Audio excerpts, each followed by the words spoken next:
不知道为什么这个画面看起来有点古怪，对吧？但是各位，詹姆斯他在场上带球的时候，还真的就是这个样子哦。不是，哥们，这太白痴了吧？这超不了哦，这个，这超不了。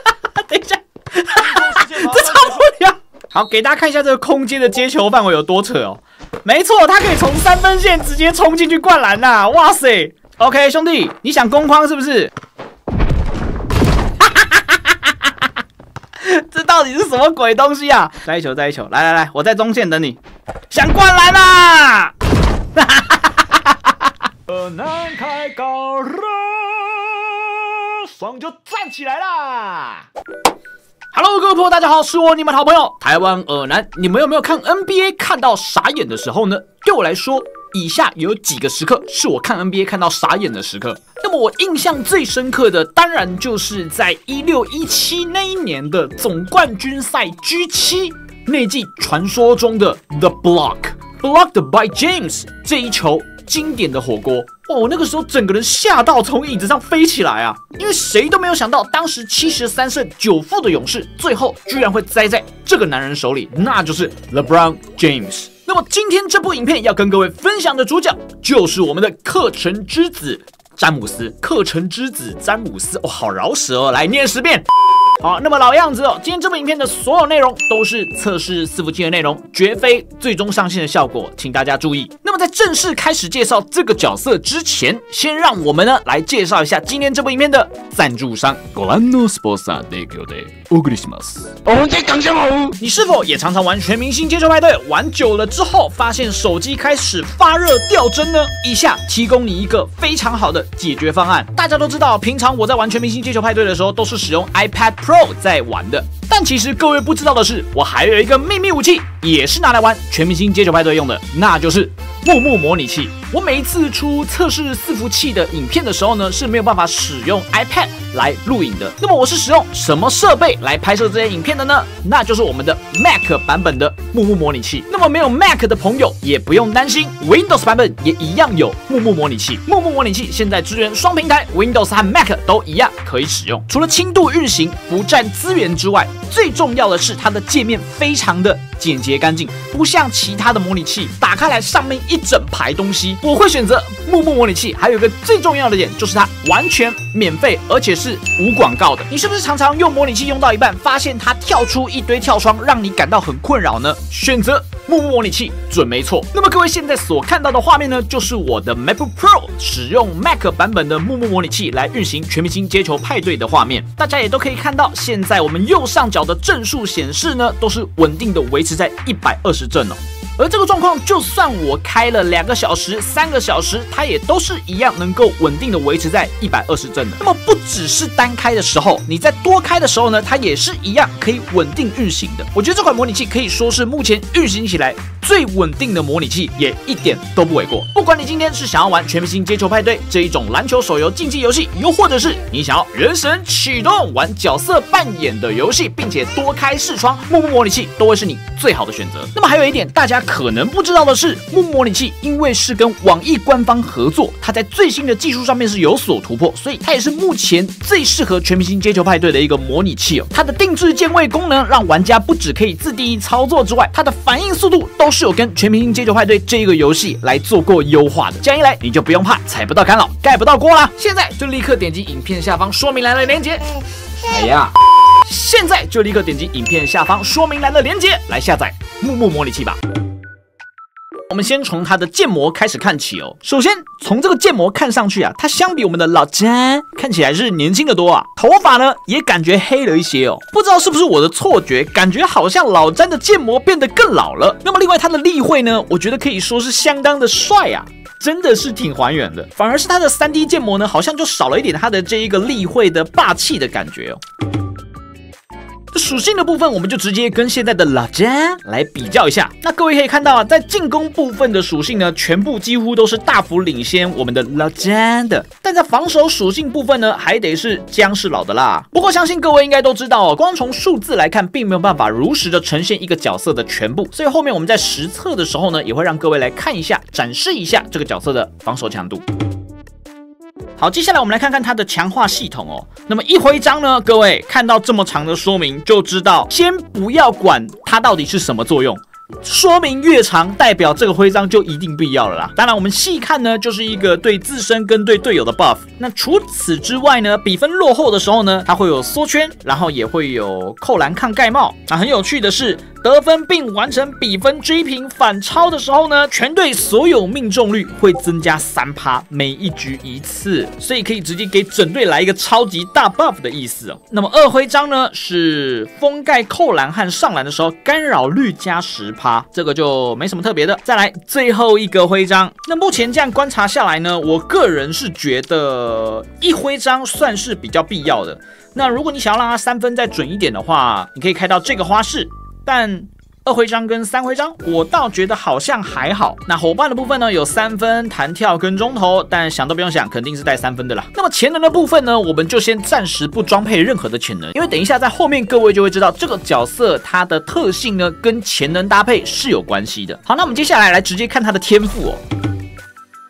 好，首先第一个呢叫做无尽加速。那么这个无尽加速呢，大家可以看它的说明是，它每一次得分和助攻的时候都会获得1层的无尽加速充能，最多可以叠加3层。也就是说，这个角色它是可以拥有3个加速的啦，哇，非常可怕啊。所以各位，你看，光从数字来看，当然呢，你可能会说，老詹的防守是不是真的比较好？但大家都知道，老詹他的短板是什么？就是加速速度太慢。那么这个无尽加速的技能就彻底补足了老詹的短板。好，再来下一个技能子弹传球。那么它所有的传球都是会有这种带着尾巴的特效的，就会比较快，所以它也很适合作为一个传导型的1号位来做使用。好，在看到这个霸者跳投之前，我们要先了解克群之子詹姆斯的一个机制，就是它的潜能激发的机制哦。当它携带的潜能数值稳定加弹跳大于传球和运球的时候呢，它会开启这个叫做劲爆体质的特性。如果不是，就会变成持球大河。那么简单来说呢，持球大河的状态下，它有缩圈，然后所有的命中率小幅增加，并且也可以 buff 到他的队友。那么在劲爆体质的状态下，各位自己看说明就会知道它有什么特质了。那么虽然这里没有写哦，但是在它的技能天赋里面是有说明的。它在比赛剩下最后1分钟的时候呢，它会同时获得2种状态哦，所以等于说它最后1分钟会直接变成鬼啦。好，再来一个，我们要讲到它的核心进攻起手式，就是侧身运球这个招式哦。当你按住这个侧身运球之后，你是可以到处移动的哦。具体来说，样子大概会像这样。不知道为什么这个画面看起来有点古怪，对吧？但是各位，詹姆斯他在场上带球的时候，还真的就是这个样子哦。好，那么另外他在持球大河的状态下的时候呢，他还可以做到接球突破的动作，也就是这个爆发启动。另外在激活劲爆体质，也就是刚才我们前面说他的稳定加弹跳大于传球加运球的时候，他会发动的这个劲爆体质哦。他在进入侧身运球2秒后，他只要运球向前靠打，他会跟防守球员发生碰撞，然后这个就有点像是老皮的感觉哦。那这个侧身运球的招式啊，要特别注意的是，他在这个状态下呢，被视作被打行为哦。那么如果是被打行为的话，就不知道卡哇伊·莱纳尔的大招会不会对这个侧身运球有用哦。我们来试试看，抄得了吗？这不是，根本这太白痴了吧？这抄不了哦，这个这抄不了，等一下，这抄不了。这个抄不了球这什么白痴东西？这等于就是恩比德的那个举球技能啊，他直接抄不了了。是怎样？他一抄就被这抄不了，抄不了球，到底是什么白痴设计？真的他抄不了，他只要一想要抄就会变被打。哦，用大招还是能抄啦，还是可以啦，大招还是可以，来，他要从后面来抄，来抄看看。哦，可以啦，还是可以啦。这什么白痴东西？可是感觉好像很难抄的样子还是他没带潜能？不知道，这感觉真的怪怪的。他只要一抄就变背身，是不是很难抄啊？什么鬼东西？那这个滑翔战斧呢，就没有什么特别的了，就是一个可以空接，然后也可以直接原地拔起来灌篮的招式。那大家可以看一下，他会直接把手背拉到超级后面，然后灌篮。哇，这个姿势是真的帅啊！好，那么在这个天赋系统里面呢，还有一个比较需要注意的，就是这个滑翔空接哦。那这个空接呢，它必须是要在劲爆体质的状态下才有办法使用空接的哦，这个是要特别注意的地方。好，给大家看一下这个空接的接球范围有多扯哦。没错，他可以从3分线直接冲进去灌篮呐！哇塞，这太扯了吧！哇，这个开场投分比任何一支角色都还要猛啊！你说韦德、基德什么的，滚边去吧！我这个直接冲进去空接啊！那如果对方追进去怎么办呢？不用担心，我们这边直接给他中断空接，它是可以降落的哦。哇，这招真好玩！好，再来这个霸者跳投呢，其实就是接球投篮了。那么要特别注意的是啊，它的这一些招式，比如说后撤投篮，或者是对抗合球，都必须是要在持球大合的状态下才能够发动哦。也就是说，如果你是在刚才我们前面提的劲爆体能的状态下，它是没有办法发动这个招式的。但最后1分钟，通通都可以发动。好，那接下来我们来看一下它的起手式哦，就是这个侧身运球。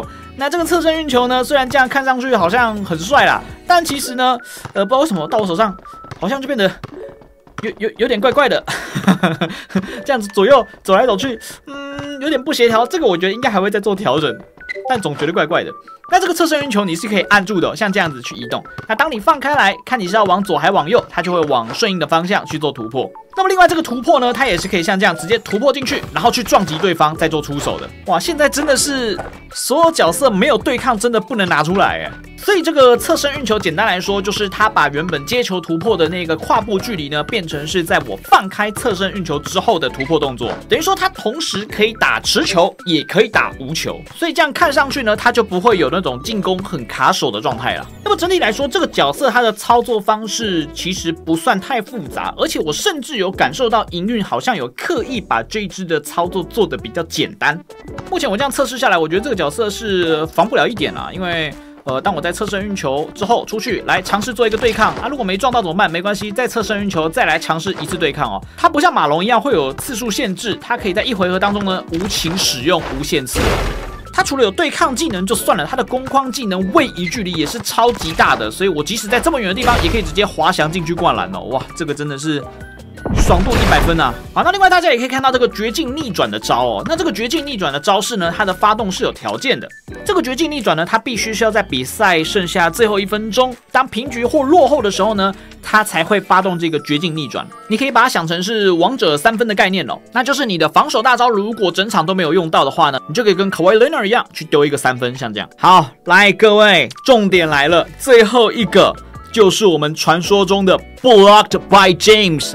来了，我就说一定会有这一招啊 ！Blocked by James， 我们的伊古达拉被当成一个永远的背景板啊，这个经典时刻怎么能够没有这一招，对吧？那么这个追防封盖呢，它会向持球对手进行冲刺。那最重要的就是他在篮筐附近投篮或使用扣篮上篮的时候，他只要是从对手的后面封盖的话呢，他会有概率直接触发这个定板盖帽。哇，天哪，真的超帅 ！Oh my god！ 那么接下来我们就直接进练习场。OK， 兄弟，你想攻框是不是？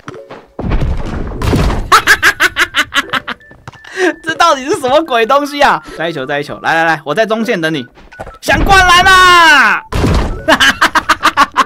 ！OK， 刚才测试下来呢，这个追防封盖这一招，不愧是需要花费1500能量点的招啊！哇，这真的是太扯了，但是我好喜欢呐！毕竟一场就这么一次机会嘛，对吧？你真的说这个做坏了吗？我倒也不觉得算做坏，因为虽然它距离这么长，对不对？但它其实还是要稍微带有一点预判来盖啦，所以我并不会觉得说这个走不出测试伺服器，所以还可以啦，我非常喜欢，因为这样子的话，我觉得大家可能就不太敢攻框拆弹了。好啦，总之，以上就是这一只课程之子詹姆斯的影片介绍啦。好，虽然刚才那个盖帽的技能看上去非常的牛逼，但是一次要耗费1500的能量点啊，所以我觉得给他牛逼一点，老实说，我并不会觉得有怎么样哦。你可能看到你会觉得走不出测试伺服器，不过我个人倒是觉得走出去了应该也没有什么太大的关系，因为一次毕竟要花1500能量点哦，而且这样一来也可以让比赛多一点变数，我觉得还是非常有趣的一个招式。不过 call back 到我前面说的，今天这部影片的所有内容都是测试伺服器的内容哦，绝非最终上线的效果，请大家注意。那么当然我们知道，除了这个角色之外，其他还有2只角色，在我们之后的影片当中也会推出，继续来跟大家做介绍哦。那么今天影片就到这边结束了，大家拜。我会选择木木模拟器，还有一个最重要的点就是它，妹妹你先不要讲话，我会选择。妹妹你先不要讲话，我会选择。妹妹你不要一直。